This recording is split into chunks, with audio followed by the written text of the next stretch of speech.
como exemplo de norma penal explicativa, que não é norma penal incriminadora, lá no 327, tem o conceito de funcionário público, né, para o Código Penal, então isso não é um tipo penal, né, é apenas uma explicação do que o Código Penal considera como funcionário público.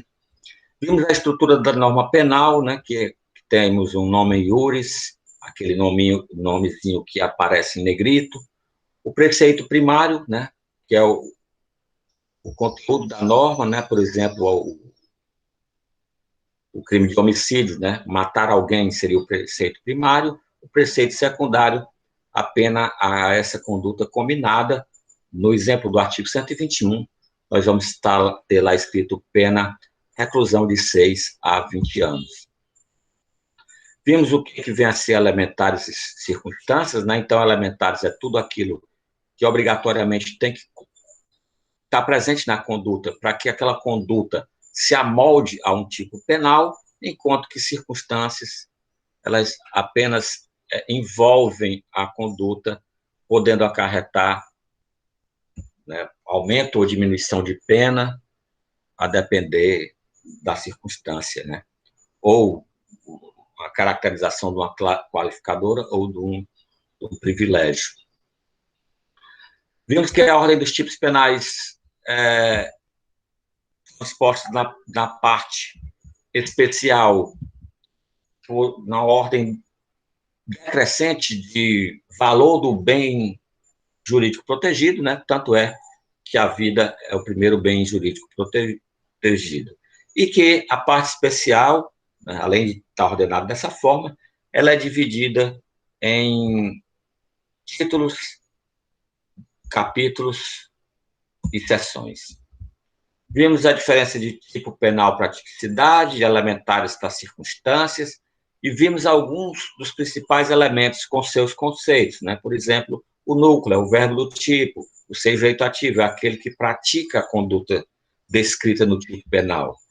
O sujeito passível é aquele que é o detentor do bem jurídico que foi atingido pela conduta. E aí algumas circunstâncias, como motivos, meios, modos, ocasião, lugar, objeto, né? Certo? E eu acho que a gente ia começar não, chegou até a começar a analisar o crime de homicídio. Foi, a gente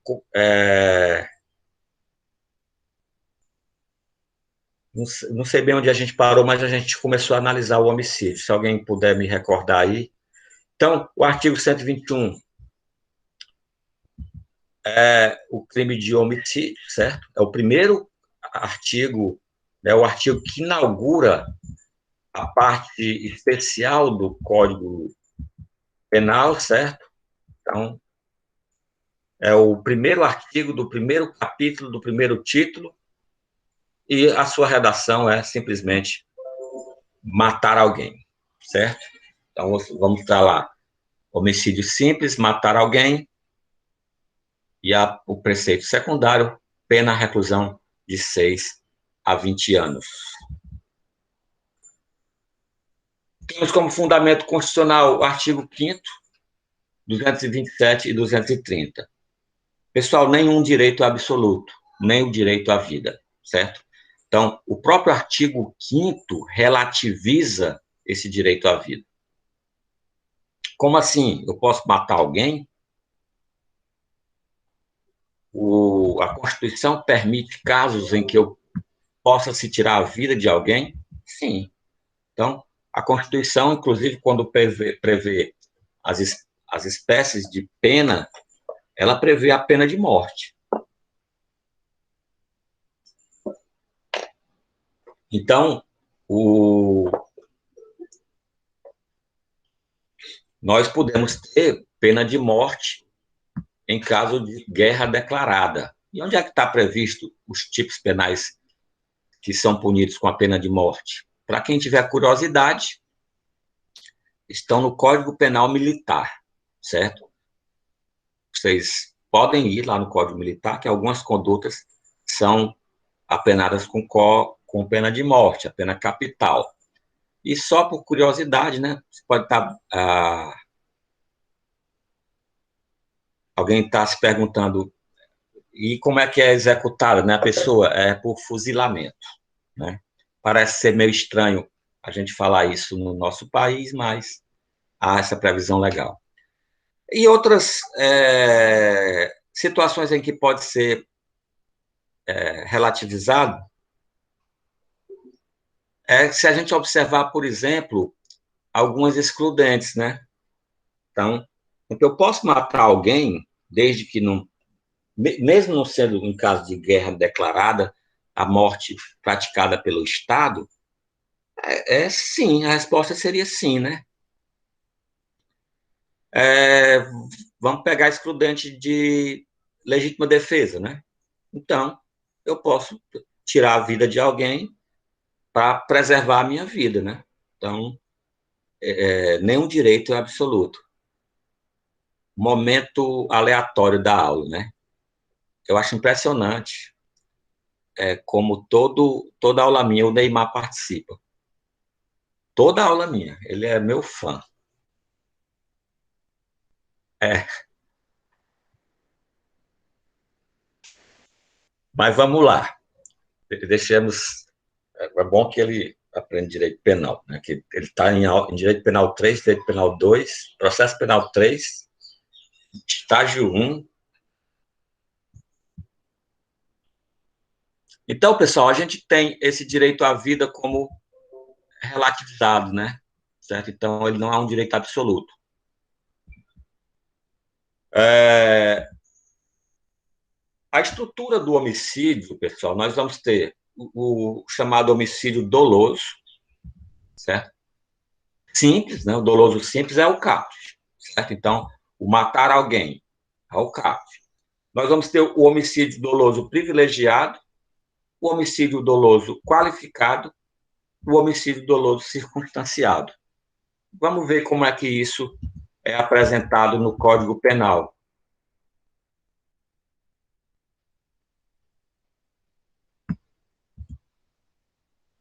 Eu tenho, além do caput do Código Penal que diz matar alguém, e aqui eu estou falando de crime doloso, certo?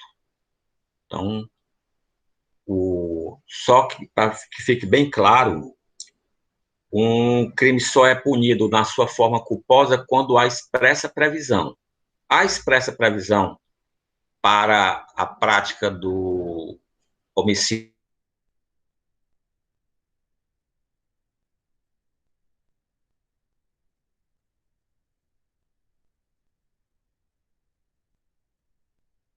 Tem que saber é que a posição geográfica do dispositivo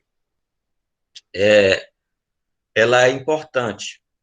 Então, se eu estou dizendo que o homicídio culposo ele está no parágrafo terceiro, quer dizer que tudo que vier antes dele se refere ao homicídio doloso. Tranquilo?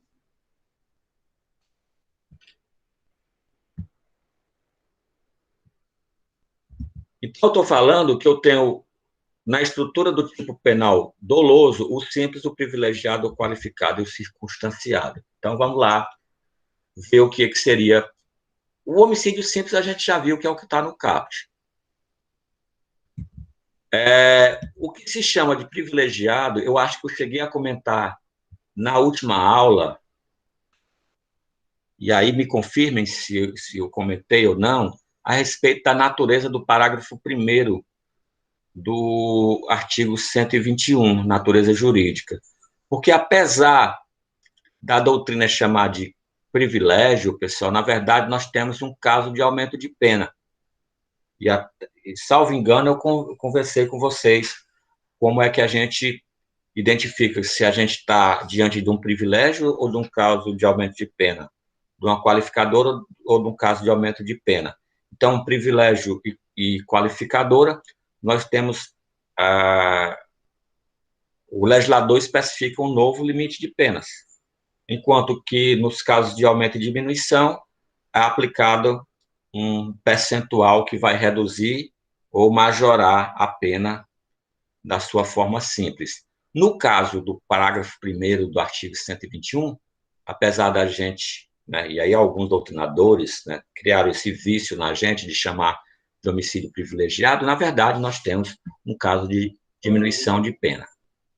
Então, nós vamos ter, se o agente comete o crime impelido por motivo de relevante valor social ou moral, ou sob domínio de violenta emoção, logo em seguida a injusta provocação da vítima, o juiz pode reduzir a pena de 1/6 a 1/3. Então, isso seria a forma geral de como a doutrina chama o homicídio privilegiado, mas que, na verdade, a gente tem que saber que a natureza jurídica desse dispositivo é de um caso de aumento de pena.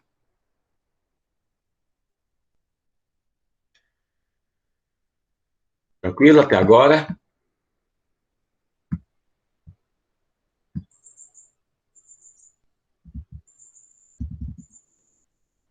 Em seguida, nós vamos ter o qualificado, que aí é o parágrafo 2º do artigo 121, nós vamos ter as hipóteses. Pessoal, eu estou fazendo a leitura aqui dos dispositivos, mas nós vamos analisar detalhadamente cada uma das situações, certo? Não se preocupe que eu não vai ser assim. É só para eu explicar a estrutura. Já no homicídio qualificado, aí sim, ele é chamado de qualificado e a sua natureza é de qualificadora, porque nós temos uma previsão de aplicação de novos limites de pena, né? Então, nós vamos ter, por exemplo, mediante pago, promessa de recompensa, motivo fútil, emprego de veneno, traição, assegurar a execução. Observação que o feminicídio ele é uma qualificadora do homicídio, né? Então, o feminicídio é o que se chama o crime praticado contra a mulher por razões da sua condição de sexo feminino. E aí ainda temos qualificadores que são chamados de homicídio funcional, que são o homicídio praticado contra a autoridade policial ou seus parentes, por razão dessa condição de autoridade.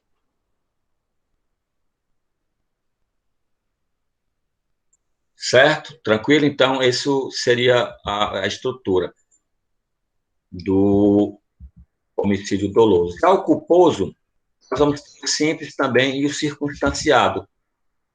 O homicídio simples, o culposo simples, é simplesmente a redação do parágrafo 3º, que ele vai dizer se o homicídio é culposo.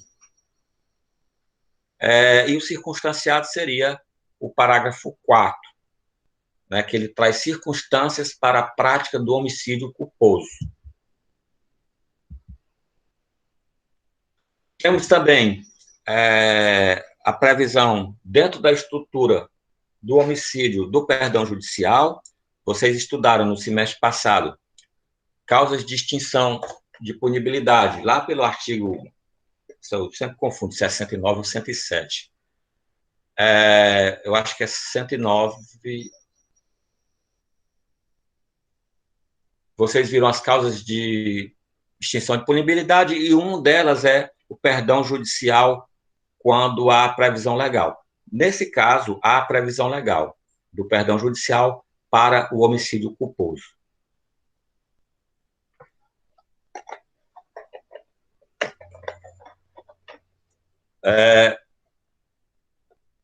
Agora vamos pormenorizar, né, o tipo penal em si, o conceito. O que é homicídio, né? Vamos lá, vamos formar um conceito em conjunto aqui com vocês. Dê uma opinião aí, o que é homicídio? Bora, pessoal, senão eu vou achar que vocês estão dormindo. A intenção de matar. A intenção de matar, mas matar já matar alguém já é o tipo penal, né? É o que está descrito. Quero o conceito. Como é que se caracteriza um homicídio? O que é que eu preciso ter para que haja um homicídio? Tudo bem, é matar, mas é matar qualquer coisa. Se eu matar um cachorro, eu estou praticando homicídio, Não, crime ambiental, cara. certo? Então é matar, tem que ser. Vamos tirar o matar, né? Porque senão fica a utilização do próprio verbo, né? O que significa matar? Hum? Tirava, tirava de alguém. Tirar a vida, né? De alguém. Então, se você está dizendo que é de alguém, não pode ser a sua própria vida, né? Porque se for só sua própria vida, não é homicídio, é suicídio. Então, nós já estamos por um bom caminho para construir esse conceito. Então, é tirar a vida de alguém, né? Temos esse ponto de partida. Então, esse alguém tem que ser um ser humano, né? Obviamente. Porque nós estamos dentro dos crimes contra a pessoa. Mas é qualquer vida, qualquer estágio da vida. Se eu Não, tirar a vida de outra pessoa, em qualquer estágio, eu estou cometendo homicídio? não, professor, tem o infanticídio também, né? Mas o infanticídio, veja só, ele é considerado um homicídio privilegiado, porque o bem jurídico, vida, está na mesma esfera de proteção do homicídio. Porque o infanticídio, ele tira a vida da pessoa já nascida também, assim como o homicídio. Então, pessoal, a exigência para o homicídio e para o infanticídio, foi até bom você, Adam, né? O Adam Henrique, falar nisso, porque os dois trazem o mesmo bem jurídico protegido, que é a vida extrauterina. Então, o conceito de homicídio, pessoal, seria tirar a vida, né, de um ser humano, de alguém, de outra pessoa, desde que essa vida seja extrauterina. Porque tirar a vida de um ser humano, né, a vida intrauterina, nós temos um crime específico para isso, que é o crime de aborto, certo? Então, é importante a gente estabelecer o conceito, estabelecer de que bem jurídico a gente está tratando, porque senão a gente pode ocorrer no erro de tipificação da conduta. Tranquilo? Da mesma forma da eutanásia, né, professor? A mesma coisa da eutanásia, o que você quer dizer com isso? Tipo, da mesma forma, a questão do homicídio, vai desde do, da eutanásia até o infanticídio. Sim, da questão da viabilidade da vida, né, que você está falando. Sim, sim. Então, não importa se ele é recém-nascido ou se está no leito, né? No leito de morte, certo? Não seja mais viável a sua vida. Retirou a vida, é homicídio. O que acontece com a eutanásia, no nosso caso, é que nós vimos que nós temos caso de diminuição de pena, né, no parágrafo 1º, que diz o seguinte: quando a gente se o agente comete o crime impelido por motivo de relevante valor social ou moral. A gente vai ver que a diferença de um relevante valor social ou moral vai se dar dentro da esfera de intimidade, né? Um relevante valor moral é aquele íntimo, subjetivo. Então, aquela pessoa que, por pena, dó, caridade, abrevia, né, antecipa a morte de alguém, ele vai estar praticando um homicídio. Só que, nesse caso, nós vamos ter o homicídio privilegiado, né, ou o caso de diminuição de pena, como a gente vai ver mais adiante. Porque a motivação do agente, né, pode-se dizer que tem uma certa nobreza. Né?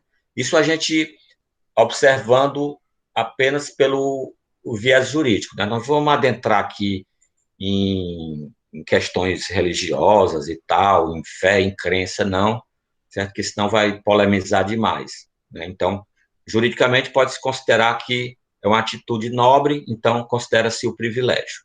Então, muito bom o Adam ter falado na questão do infanticídio e da eutanásia, porque a gente considera tanto o bem jurídico protegido do infanticídio é o mesmo, é a vida extrauterina, e essa vida, para ser protegida, independe, aliás, da sua viabilidade.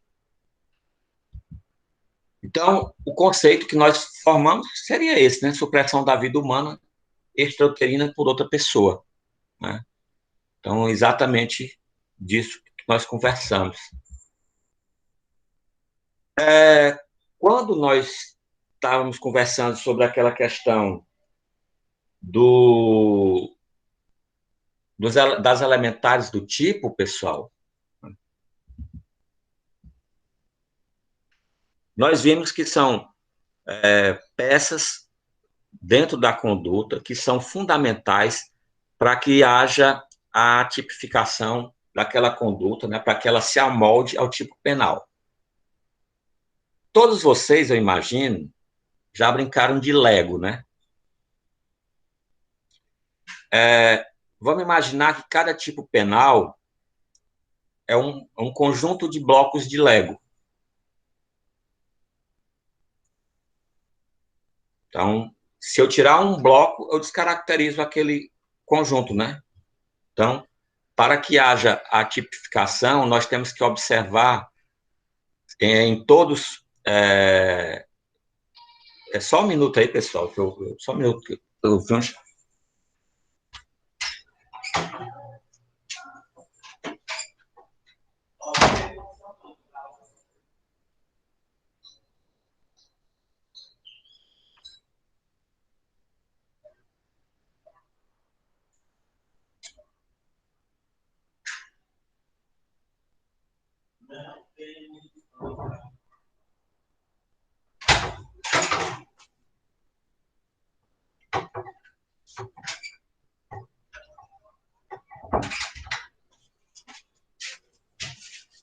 Desculpa aí, pessoal, é porque quem dá aula em casa e tem filho pequeno é assim, minha filha estava chorando, certo?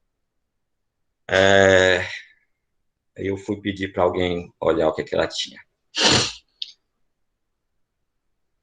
Agora eu sei mais o que eu estava falando.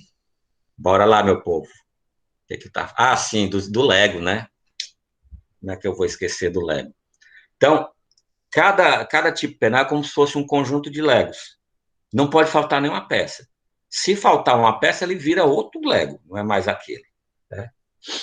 Então, isso é o que são os elementos do tipo. Então, a gente tem que verificar, para que seja homicídio, a gente tem que verificar todos os bloquinhos de Lego. O primeiro pecinha de Lego é a objetividade jurídica. Objetividade jurídica é o bem jurídico tutelado, o bem jurídico protegido. Então, a vida humana exterior ao útero materno.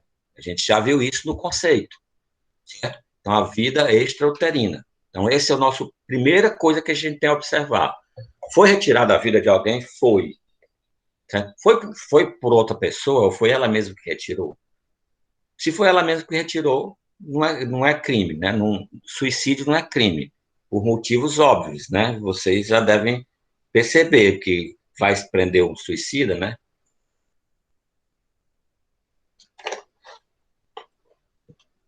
Agora, é momento aleatório da aula de novo. Interessante, peguem as ordenações filipinas e afoncinas, né? Aqueles que gostam de história, e vejam as penas de morte, né? Tinham vários tipos de morte, né? Tinha morte tipo A, morte tipo B, como se fosse diferente, né? Como se a pessoa... Morte perpétua, morte não sei o quê. É tipo assim, a pessoa, depois de morte, ainda continuava sofrendo. Pronto, acabou o momento aleatório, vamos voltar aqui para a nossa aula. Então, é o primeiro bloquinho que você tem que ver. A morte extrauterina. Então, eu tenho duas possibilidades. Ou é o homicídio, que é o que nós estamos vendo, ou o infanticídio, que é considerado uma espécie de homicídio privilegiado. Por quê? Porque tem característica de homicídio com elementares especializantes. Então, a primeira coisa que a gente tem que observar, primeiro tem que tirar a vida, né? Se a pessoa estiver morta, não existe o objeto a ser tratado. E quando é que inicia a vida humana? Pessoal, a vida humana tem várias teorias, né, que dizem quando inicia a vida humana, né? A vida humana que para a gente vai iniciar com a respiração autônoma, certo? Então, é o momento em que o bebê nasce e começa a respirar por conta própria. Então, a partir desse momento, certo? 3, que seria o infanticídio, né, como eu já disse, é uma espécie de homicídio privilegiado. E, como a gente já viu, pessoal, independe da viabilidade da vida, não importa. A pessoa pode dizer, eu matei essa criança que acabou de nascer porque eu sabia que ela tinha poucas horas de vida. Vamos dar o exemplo do anencéfalo, certo? Pessoal, a interrupção da gravidez por anencefalia, ela não é uma previsão legal. Para que haja essa interrupção, ela precisa de autorização judicial, certo? Então, se não há autorização judicial, a criança nasce anencéfala e alguém tira a vida dela, é homicídio, né? Em tese, descartando a questões de influência de estado puerperal da mãe, que isso a gente vai ver quando estiver analisando o artigo 123, certo? Então, não depende da viabilidade da vida. E o objeto material é mais um bloquinho do nosso Lego. Objeto material seria a pessoa ou coisa, né? No caso, para ser um conceito mais amplo, porque existem certos crimes que recaem sobre coisas, como, por exemplo, o furto, né? Então, seria a pessoa ou coisa sobre a qual recai a conduta delituosa.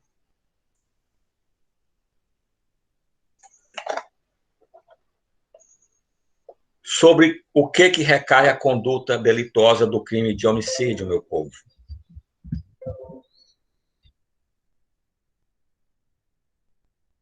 Hein? Vamos lá? Ninguém? Será que eu vou começar a distribuir? Ter que distribuir pontos para ouvir a voz de vocês? Nem assim? É bom saber que vocês não gostam de ponto. Pode repetir a pergunta, professor.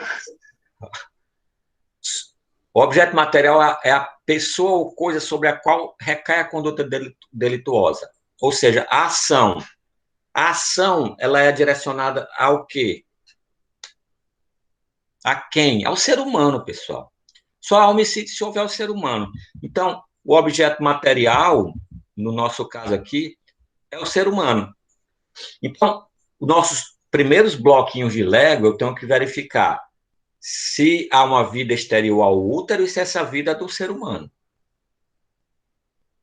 Só assim eu estou começando a caracterizar, né, e a verificar se uma conduta é homicídio ou não. Até agora está fácil, porque isso aqui foi o conceito que nós construímos, né? Nós temos também como um bloquinho de Lego, né, o núcleo do tipo. Né? O núcleo do tipo sempre é o verbo ou os verbos. Né? Existem tipos penais que têm vários verbos, ou seja, existem várias maneiras de ser praticado. Né? Eu gosto muito do exemplo do tráfico de drogas ilegais, né, do artigo 33 da Lei 11.343, que tem 18 verbos, né? Então, são várias condutas. E quanto ao núcleo, pessoal, quanto à conduta, a gente pode classificar crimes de forma livre e crimes de forma vinculada. O homicídio, né? Considerando que um crime de forma vinculada é aquele crime que traz qual é a maneira do agente praticar o crime. E considerando o crime de forma livre, aquele crime em que o tipo penal deixa em aberto, o homicídio seria um crime de forma livre ou de forma vinculada? O tipo penal traz as formas, as maneiras de como é praticado o crime, ou ele pode ser de qualquer forma? Bem, tem dizendo matar alguém, né? Não diz de Não especifica muito. o que é que a pessoa deve usar, né? Não Então, seria especifica o forma que deve livre. usar, é uma pedra ou uma arma ou alguma coisa assim. Exatamente. Pode ser um pedaço de pau, uma pedra, uma chave de fenda, fogo, veneno, desde que atinja o bem jurídico protegido, né, do bem material, ou seja, a vida do ser humano, nós estamos diante do homicídio. Certo? Então, a forma é livre. Então, pode ser direta, indireta, pode ser de diversas formas, relações sexuais, meios materiais, meios morais, né? Qualquer forma. Exemplo de relações sexuais, a transmissão, hoje em dia já não é mais, certo, pessoal? Mas até algum tempo, a posição do STJ para aqueles portadores de HIV que transmitiam dolosamente, eles eram tipificados no artigo 121. Com a evolução do tratamento, hoje em dia é tipificado em lesão corporal de natureza gravíssima, certo? Então, outro exemplo, meios materiais morais. Os meios que a gente citou, pedra, bala, facada, né? Isso é tão bom a gente falar assim na hora do almoço, né? Vai abrindo o apetite. São meios materiais, né, pessoal? E meios morais, né? Meios morais são aqueles por exemplo, você pode matar alguém de raiva? Tem gente que quase mata a gente de raiva, né? A gente só não morre porque não tem uma doença que vá ser, né, disparada pela raiva. Mas veja só, de susto, pode ser considerado homicídio? Pode. Olha, se a pessoa sabe que o outro é acometido de uma doença, que não pode sofrer uma emoção forte, ou um susto, e ele faz propositadamente com a intenção de matá-la, pode ser considerado homicídio, sim. Então, quando se fala de forma livre, qualquer meio que possa acarretar a morte, né, da vítima pode ser considerado. Quanto ao sujeito ativo, né, mais um bloquinho do nosso Lego,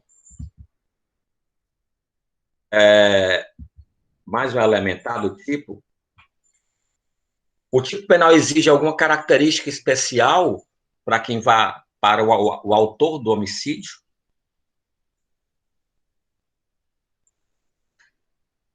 Ele precisa ser branco, preto, cinza, funcionário, desempregado, mulher, homem? Tem alguma característica especial? Não, né, meu povo? Então, qualquer pessoa pode ser autor do crime de homicídio. Então, esse crime, ele é crime comum quanto ao sujeito ativo. Então, mais um elementar do tipo.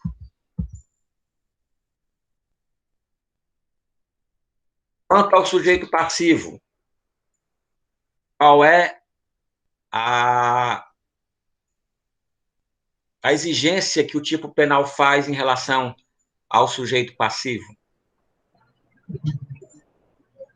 Nenhuma, tá vivo. Então, tem uma, né, Gabriel? Tá Tá vivo. vivo. Então, o sujeito passivo só pode ser o ser humano vivo. Certo? Aquele que, por exemplo, atira em alguém morto, não praticaria homicídio, né? Então, a condição é que a pessoa esteja viva. Então, sujeito passivo também é comum, né? A pessoa viva. Quanto ao elemento subjetivo, o dolo, é o chamado animus necandi. Então, pessoal, nós já temos uma série de elementos, né, que são obrigatórios a gente aferir para verificar se eu tenho um crime de homicídio ou não. Vou fazer aqui uma pergunta, ver se vocês estão ligados no que eu estou falando. Se eu digo, José disparou arma de fogo contra João, atingindo no peito. Tipifique a conduta de José. Qual foi o crime por ele praticado?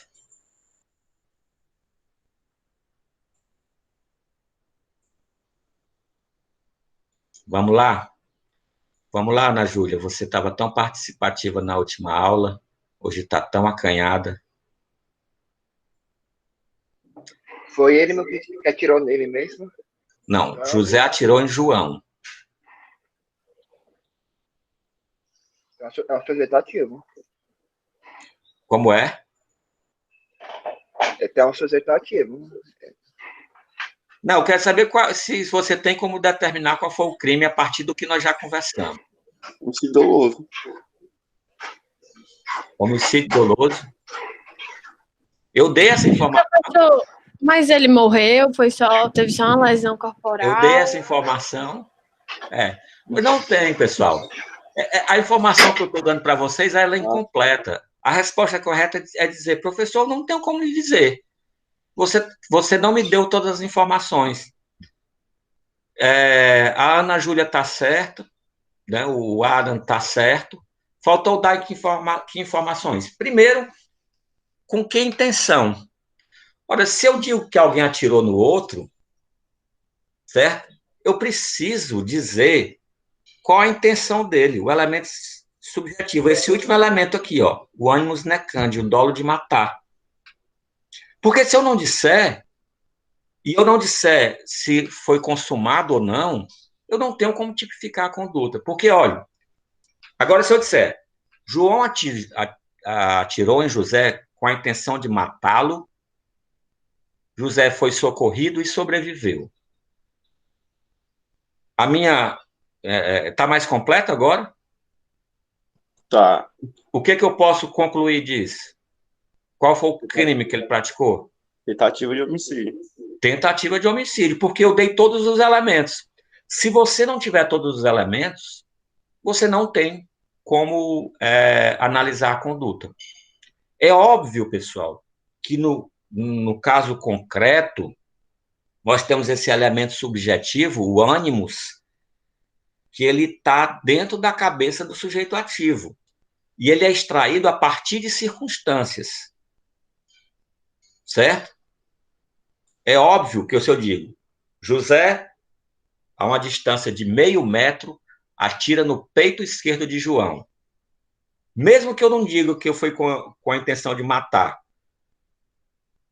você não pode extrair pela circunstância, a distância e no local em que ele atirou, que ele tinha intenção de matar?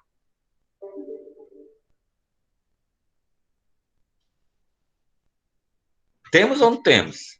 Sim, ele tinha intenção de matar. Pois é. Então, pessoal, a questão do elemento subjetivo e de se houve a consumação ou não, se a gente vai aplicar a regra de extensão do artigo 14, se foi... Não, quando eu digo, olha, ele foi socorrido e sobreviveu, quer dizer que houve uma circunstância alheia à vontade do agente, né, que não permitiu que a vontade do agente se consumasse. Então, vocês têm que observar todos os elementos, senão não tem como configurar.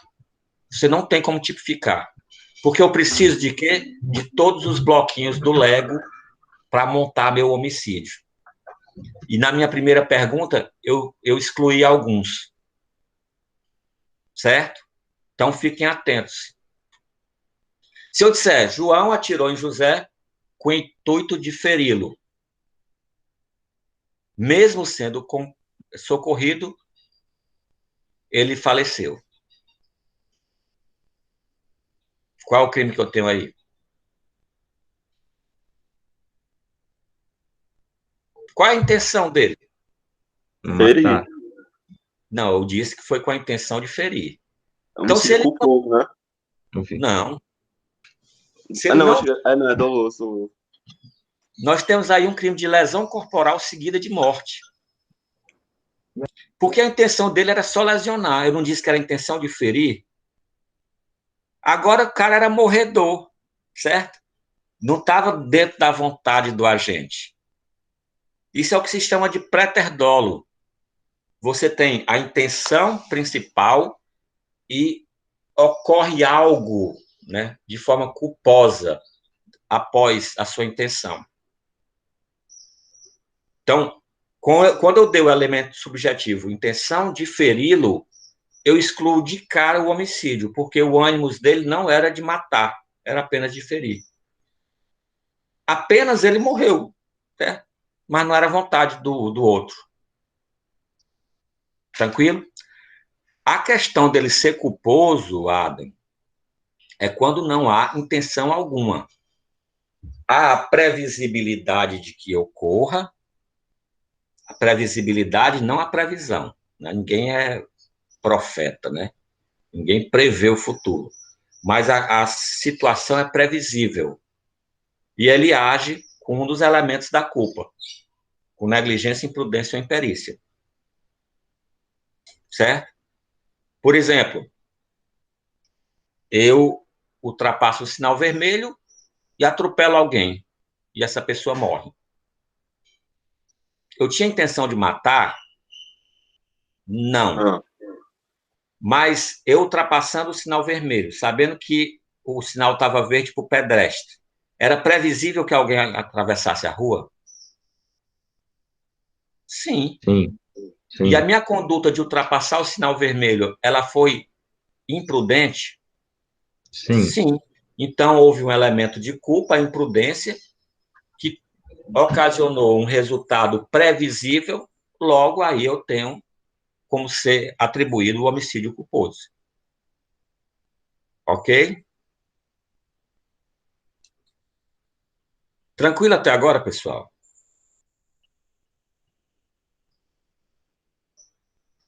Parece que não. Silêncio. Tranquilo, professor. Vamos lá. Tranquilo. Para o homicídio doloso, pessoal, a gente tem também a admissão do dolo eventual, certo? Então, quem lembra o que é dolo eventual? Quem lembra qual é a diferença de culpa consciente para o dolo eventual? Vamos lá, relembrar.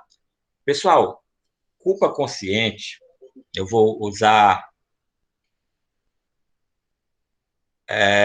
eu vou cancelar... Eu vou usar... A mensagem que tinha cancelado aqui, que apareceu na tela, confundi, foi tudo. Eu vou usar uma linguagem bem informal para fixar essa questão da culpa consciente do dolo eventual. Quando a pessoa age com culpa consciente, ela age pensando assim, olha, eu vou fazer isso porque eu me garanto. Não acredito que vai acontecer porque eu me garanto. Quem age com dolo eventual, ele age pensando o seguinte, olha, eu não estou nem aí. Então, essa é a diferença. Enquanto que o dolo eventual é aquele que não está nem aí para as consequências do seu ato, mesmo não tendo o dolo direto, ou seja, a intenção de matar. O que age com culpa consciente, ele acha que está dentro da possibilidade dele impedir o resultado, certo? Então, quando se fala de homicídio doloso, considera-se o dolo eventual. Tem uma discussão pacífica, isso já é pacificado nos tribunais, sobre a direção sobre o efeito de álcool, se seria dolo eventual ou culpa consciente. Eu discordo da posição, dessa posição adotada pelos tribunais. E aí, o que vocês acham? Que é a direção sobre o efeito do álcool, a pessoa atropela e mata alguém. Ela pratica um homicídio culposo ou doloso? Ela está agindo como quem não está nem aí, ou ela está agindo como quem se garante, ou uma terceira opção, depende do caso concreto. Professor, pelo que eu estudei semestre passado, né, depende se ela ingeriu a bebida de boa, tipo, foi para um bar beber e assumiu o volante por vontade própria. Pré-ordenado, né, que você fala, né? A embriaguez pré-ordenada, né? Isso. Mas a embriaguez, quando não é pré-ordenada, ela pode afastar, né, o crime. Eu vou dar 2 exemplos aqui. Olha, o STJ entende hoje que foi direção sob efeito de álcool, é dolo. Não importa a quantidade, certo? Eu não concordo com isso. Eu acho que deve ser analisado o caso concreto. Porque eu vou dar um exemplo bem dramático, certo? Vamos supor que um casal, né, vai comemorar o seu aniversário de casamento de 5 anos. O casal e o seu filhinho de 3 anos vão para uma pizzaria e comem uma pizza, né, tomam um refrigerante e pagam a conta, e ao saírem, um grupo de amigos do rapaz lá, né, do casal, de trabalho, ei, vamos aqui tomar um copinho. Ele insiste, ele toma um copo de cerveja, ou um gole, para ser mais dramático ainda. E aí, com todo o cuidado, né, bota o seu filho de 3 anos na cadeirinha de trás, com cinto de segurança, com toda a precaução. A esposa senta ao lado no banco do carona, e ele sai dirigindo, né? Certo? E aí, já é tarde da noite, né? Mais de, vamos supor, 11 horas da noite, aquele horário em que nenhum de nós para no sinal vermelho, não é verdade? E ele olha para um lado, olha para o outro, não vê que vai passando ninguém, e ao cruzar o sinal vermelho, né, aparece de repente um carro e ele bate. A única vítima fatal do acidente é o filho dele de 3 anos, que está na cadeira de trás, com toda a segurança. Ele agiu com dolo eventual ou com culpa consciente?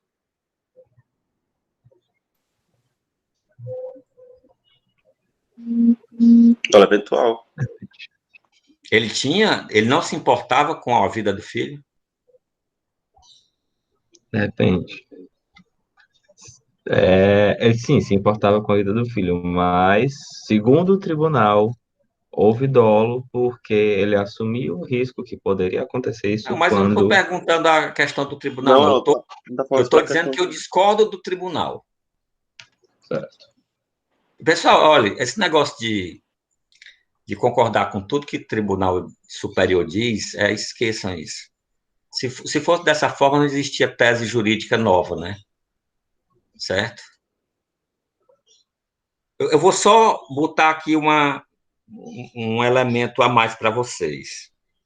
O parágrafo 5º do 121, o perdão judicial. O perdão judicial é uma causa de extinção de punibilidade que ele só pode ser aplicado quando é considerado homicídio culposo. E o perdão judicial, no caso de homicídio culposo, é quando o resultado, né, é tão grave para o agente que se torna desnecessário a pena. Você acha que um pai que ele não vai se sentir, essa pessoa se sentiria culpado pela morte do filho, pelo resto da vida? Essa perda seria irreparável? Sim.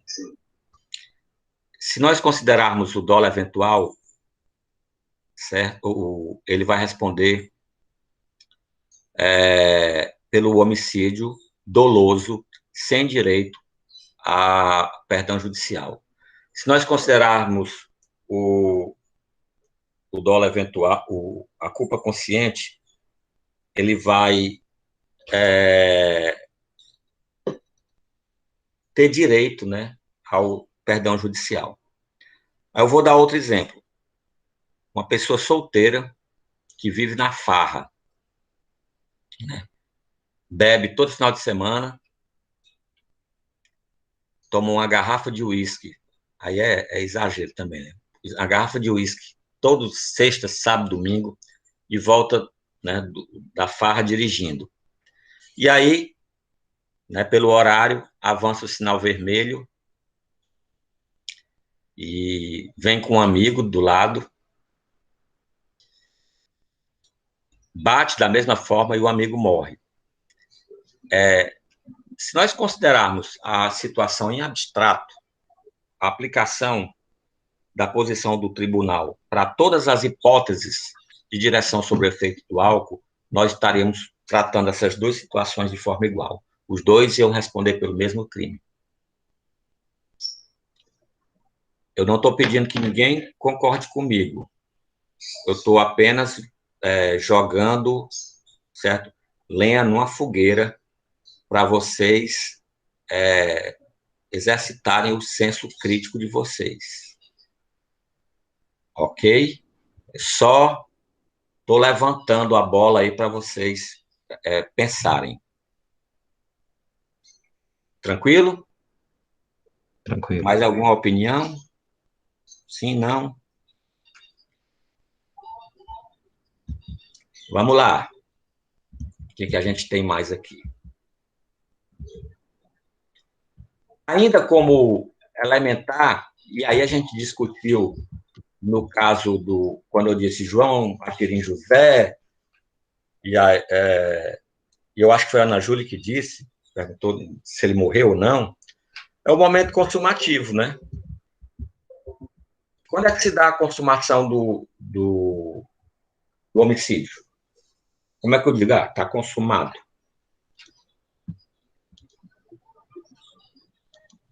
Pelo amor de Deus, né, pessoal?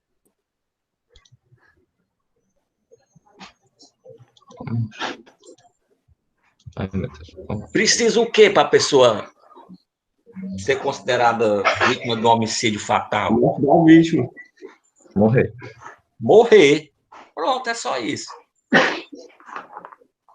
Então, a consumação se dá com o quê? Com a morte. Aí nós entramos, certo, numa questão mais filosófica. Já que a gente pode entrar numa questão filosófica, o que é a vida, então eu vou perguntar a vocês, e o que é a morte?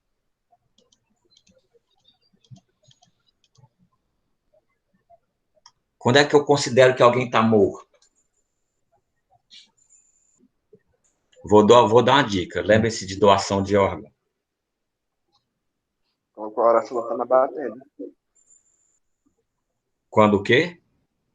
O coração para de bater. Não é o cérebro, não, que para? É o cérebro. É. A morte, pessoal, é considerado com a cessação da atividade encefálica. Então, o conceito de morte que a gente usa é o mesmo conceito da lei, certo? Da doação de órgãos, que é a lei 9434 de 97, certo? Então, considera-se o momento da morte, o momento da cessação da atividade encefálica. A vida é quando? A vida é extrauterina, não é a vida, não. Certo? Com respiração autônoma, né? A morte com a cessação da atividade encefálica. Então, até então, até momentos antes dessa consumação, a gente fala meramente em tentativa, né? Então, do momento do início da fase de execução do crime até a fase de consumação, nós temos tentativa.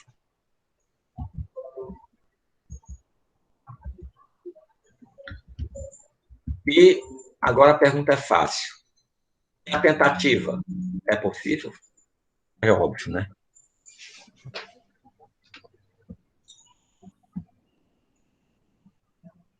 Tentativa é possível e a tentativa chama-se tentativa branca. Por exemplo, se alguém atira no outro e erra por falta de pontaria, a tentativa é branca. Se alguém atira no outro, acerta, mas ele sobrevive. A tentativa é chamada tentativa vermelha.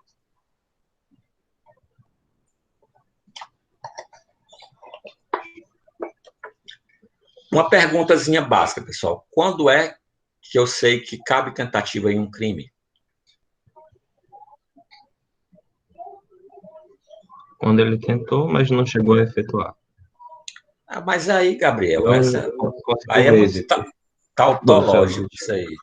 Quando ele não é consumado.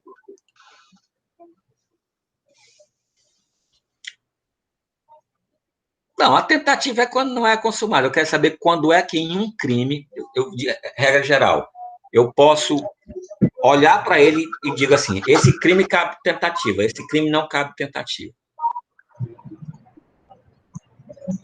Quando ele teve dolo, quando ele teve a intenção. Não, porque a culpa também é a consumação do crime. Mas, tipo, quando ele é interrompido, professor? Quando ele é interrompido. Você está indo por um bom caminho, Adam. É quando ele é interrompido por circunstâncias alheias à vontade. Mas... Porque tem uma perfeita aí perfeita, né? Não, mas não é isso que eu estou falando, não. Nossa. Quando é que pode haver interrupção? É quando o momento da ação não coincide com o momento da consumação, pessoal. É o que a gente chama de crime plurissubsistente. Porque tem crime que é unissubsistente. Ou seja, no próprio momento da ação, ele já está consumado. Ele não tem intervalos, não tem fragmentos que possam ser interrompidos. Vou dar um exemplo. Se eu de forma verbal, xingo alguém, né? Pratico um crime de injúria. Fulano de tal, você é, sei lá, qualquer coisa que ofenda pessoalmente o outro. Mas se for verdade, professor? Não, mas eu estou falando para ser injúria, não importa se é verdade ou mentira, não, viu? Basta que a pessoa seja ofendida. A verdade ou mentira só vai importar para a calúnia. A gente chega lá, não? Certo? A minha fala, né, eu usar a fala, pode ser interrompido? Ou eu falei, está falado? Pode ser. Pode ser como? Porque eu falo ou eu não falo. Mas alguém vai botar a mão na minha boca, é? Mas o senhor pode meio falar, só falar a verdade. Mas aí eu não falei. Aí não falei. Verdade. Então, essa é uma conduta unissubsistente, pessoal. A prática do crime pela fala. Agora, se eu xingar alguém mandando um bilhete, existe fragmentação na conduta onde desse bilhete chegar até a pessoa que eu quero ofender, de modo que ela possa ser interrompida? Pode, sim. Pode, né? O bilhete pode se extraviar, pode alguém rasgar, pode alguém, né? Então, quando eu vou verificar se para um crime cabe tentativa ou não, eu tenho que verificar a fase de execução, se ela é unissubsistente ou plurissubsistente, ou seja, se a fase de execução pode ser fragmentada ou não.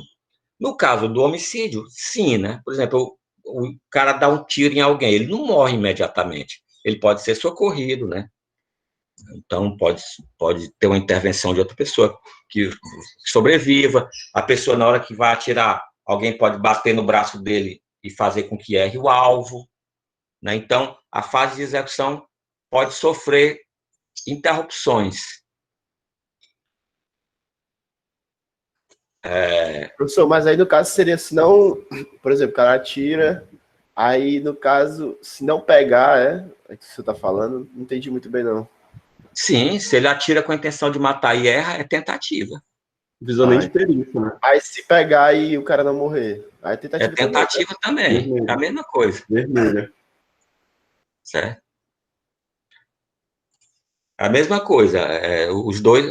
A doutrina diferencia como tentativa branca e vermelha, né? Mas nós não tem influência, a não ser na hora da dosimetria da pena, né? Para a tipificação, que é o nosso foco aqui, não. Certo? Então, tanto faz ele acertar quanto não, porque, veja só, o cara atira com a intenção de matar, ele não ter pontaria é uma circunstância ali, é sua vontade? Ele queria ter a pontaria e acertar. Ele atirar no outro e acertar e ele sobreviver é uma circunstância ali a sua vontade? É uma circunstância ali à vontade. Na verdade, ele queria matar, né? E se ele acertar outra pessoa, professor? Aí ele repetiu o mesmo ato. Se acerta em outra pessoa, certo? Ele vai responder como se tivesse acertado na pessoa que ele pretendeu acertar, né? Certo? Ah, interessante, interessante. Isso aí isso é erro em relação à pessoa. Vocês viram isso no semestre passado, né? Eu acho, né? Pelo menos eram para ter visto. Vamos lá, continuar. Chamado homicídio privilegiado, né, que a gente já sabe que é uma causa de diminuição de pena. Como é que ocorre?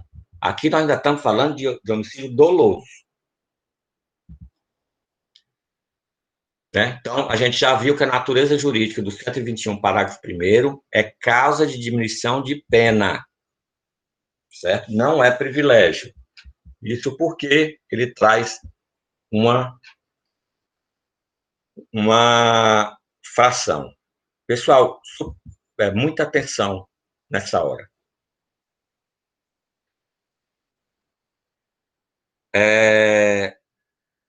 O parágrafo 1º do artigo 121, isso vai cair na prova. Tem uma questão disso e vocês vão errar. Certo? Eu aposto com vocês. Um bombom. O parágrafo 1º do artigo 121, ele traz somente circunstâncias pessoais. Ele diz,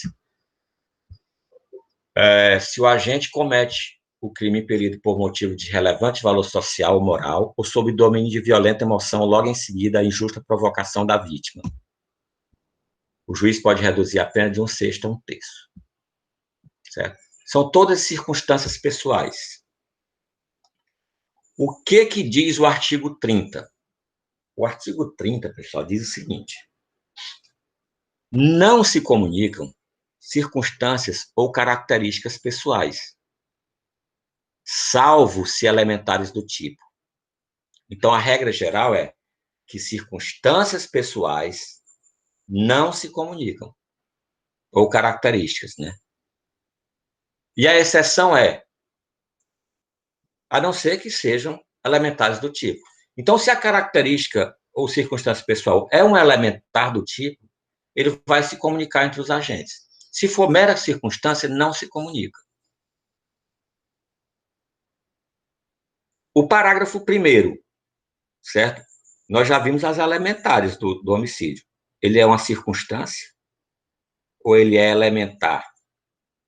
Precisa haver o relevante valor moral ou social ou o domínio da violenta emoção para que haja um homicídio?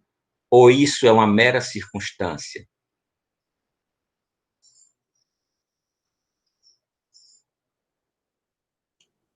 A pergunta é clara. Precisa. Só há o homicídio se houver o relevante valor moral, relevante valor Não, social, ou domínio da Homicídio violenta emoção. privilegiado. Não, eu estou falando do homicídio. Ah, sim, desculpa, não.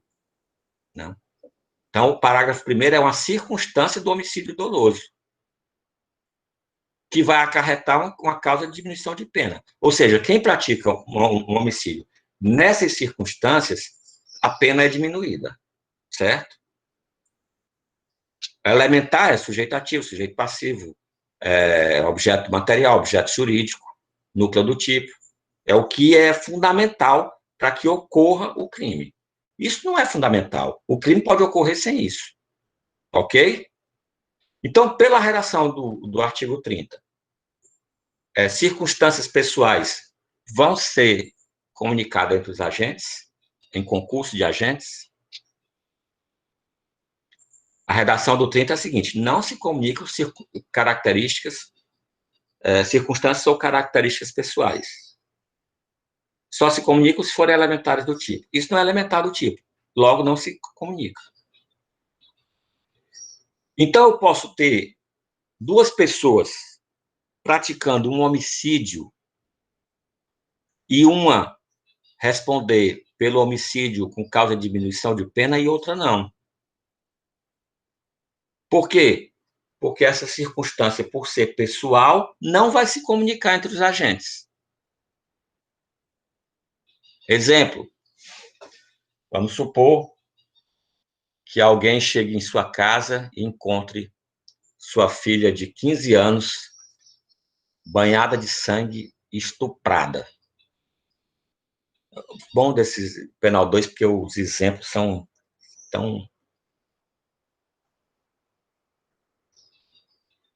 E, ao saber, né, a filha conta quem foi o algoz, né, dela, e ele sai, né, dominado pela violenta emoção. Logo em seguida, a injusta provocação, né? E sai irado de casa em busca do autor do crime de estupro. Ele se enquadraria no parágrafo 1º do artigo 121? Ele estaria... Ou se você pode considerar duas situações, ou relevante valor moral, né? Ou o domínio de violenta emoção, logo em seguida a injusta provocação. Ele estaria encaixado nessa possibilidade aí, se ele chegasse a matar o estuprador da filha? Sim ou não, meu povo? Sim. Sim, com certeza. Sim. Agora, ao sair de casa, ele vai passando pelo vizinho, o vizinho está na calçada, né, sem fazer nada, aquele povo muito ocupado, né, que cuida da vida alheia o dia inteiro. E aí, ele vai passando na frente do vizinho e o cara pergunta, vai para onde? Macho, né? Ele fala assim, né? Aí o cara disse, vou ali matar um. Aí o vizinho disse, eu vou também, estou aqui sem fazer nada. Aí acompanha e matam. O vizinho receberia esse benefício do parágrafo 1º? Não. Não, porque eles não praticaram o Não mesmo foi. crime. Mas o vizinho não foi movido de forte emoção. E porque, por regra do concurso de agentes, do artigo 30, essa situação pessoal não é transferida para ele, certo? Não se comunica, por não ser elementar do tipo. Então, é pelo contrário, né? Quando a gente for ver as qualificadoras, né? A gente vai ver que um vai responder, o pai da menina aí vai responder pelo homicídio com a causa de diminuição de pena, e o vizinho vai responder pela qualificadora, né? Porque já pensou matar alguém sem fazer nada, se não existir um motivo mais fútil do que esse, né? Então, não se comunica, pessoal. Só se comunica se for elementar do tipo. Um exemplo de elementar do tipo que se comunica. No infanticídio, artigo 123, a gente vai ver já, né, na próxima aula, que o infanticídio é a mãe matar o próprio filho logo, durante o parto, logo em seguida, sob a influência do estado puerperal. Então, é um crime de mão própria.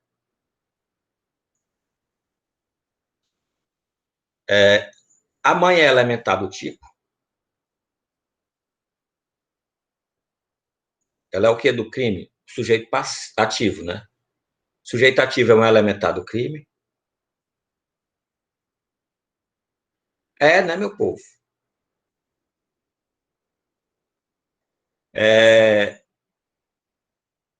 E aí, ela nasce o filho, ela olha para o filho, sob a influência do estado puerperal, tem vontade de matá-lo e pede ao marido um travesseiro e sufoca o recém-nascido, matando-o.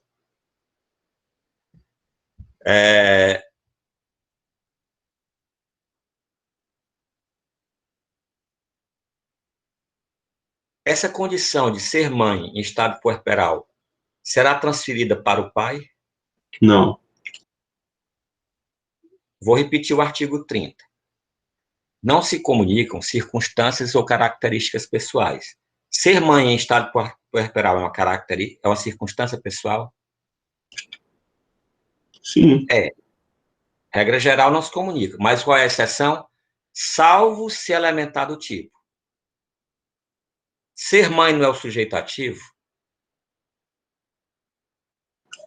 Sim. Então, como é elementar do tipo, vai se comunicar com o pai. O pai vai responder pelo infanticídio também. Mesmo ele sendo praticado, mesmo ele praticando, professor? Não, eu não disse que ele praticou, eu disse que ele deu auxílio, ele entregou o travesseiro. Agora, se ele bem pegar o travesseiro e matar a criança, é homicídio. Sim. Certo? Aí, no caso, como é que esse crime é de mão própria, só admite a modalidade de participação. Então, ele, como partícipe, ele recebe essa característica da mãe, respondendo os dois pelo mesmo crime infanticídio. Ele não pode praticar o ato. Né? No caso aí, ele auxiliou só. Então, essa é uma diferença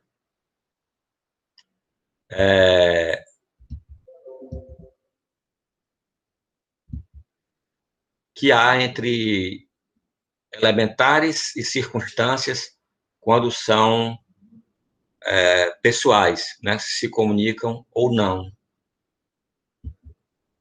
Ok, pessoal?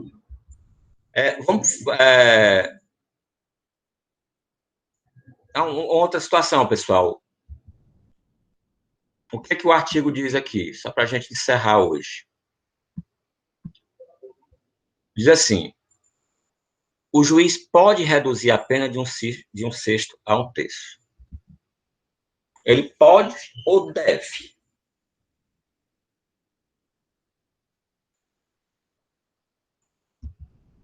Pode. Pode. É uma faculdade dele, ele vai diminuir ou não? Ou ele é obrigado a diminuir? Não, opção não. Tem certeza? Não quer mudar de ideia, não? Mas Pessoal, eu acho que é vamos o lá. direito da pessoa, né, não, professor? O direito da É o direito pessoa deve subjetivo ser. do réu. Pois é, não tem como ser. Pode, eu acho. É um direito subjetivo do réu. E outra coisa, deixa eu só para vocês fixarem isso. Como esse pode é um deve. Nós temos 4 crimes contra a vida: o homicídio, instigação, auxílio ao suicídio ou automutilação, infanticídio e aborto. 4 crimes que, se praticados de forma dolosa, têm um procedimento especial. Que é o procedimento de quê? Qual? Quem é competente para processar e julgar crimes dolosos contra a vida? Tribunal do júri. Certo? Para que serve um juiz no tribunal do júri? Preside a sessão e faz a dosimetria da pena. Ele está vinculado ao que o conselho de sentença, o que os jurados decidem, está vinculado. Então, se o conselho de sentença reconhece a existência da causa de diminuição de pena, ele está vinculado, ele é obrigado a aplicar. E se ele não aplicar, vai caber recurso, certo? É sentença divergente do conselho de sentença. Então, ele é obrigado. Isso é uma obrigação dele. É um direito subjetivo do réu. Pessoal, digitem aí a matrícula de vocês para registro de frequência. Na próxima aula, a gente vai continuar a falar de homicídio, de causa de diminuição de pena e de crimes hediondos. A gente demora muito na parte de homicídio, pessoal. Vocês podem estar pensando, né? Eu sei que ninguém está pensando nisso, mas eu vou botar minhoca na cabeça de vocês. O professor passa 3 aulas falando só de um crime. Quando chegar no fim de semestre, a gente não tem visto nem a metade, né? Mas é porque a gente, dos crimes contra a vida, muita coisa a gente vê no próprio homicídio. O resto a gente vai aproveitando, né, o que já foi visto. Então, a gente vai pegar muito atalho ali na frente, tá bom? Todo mundo já digitou aí a frequência. Pessoal, bom final de semana. Fiquem em casa se puderem, se cuidem.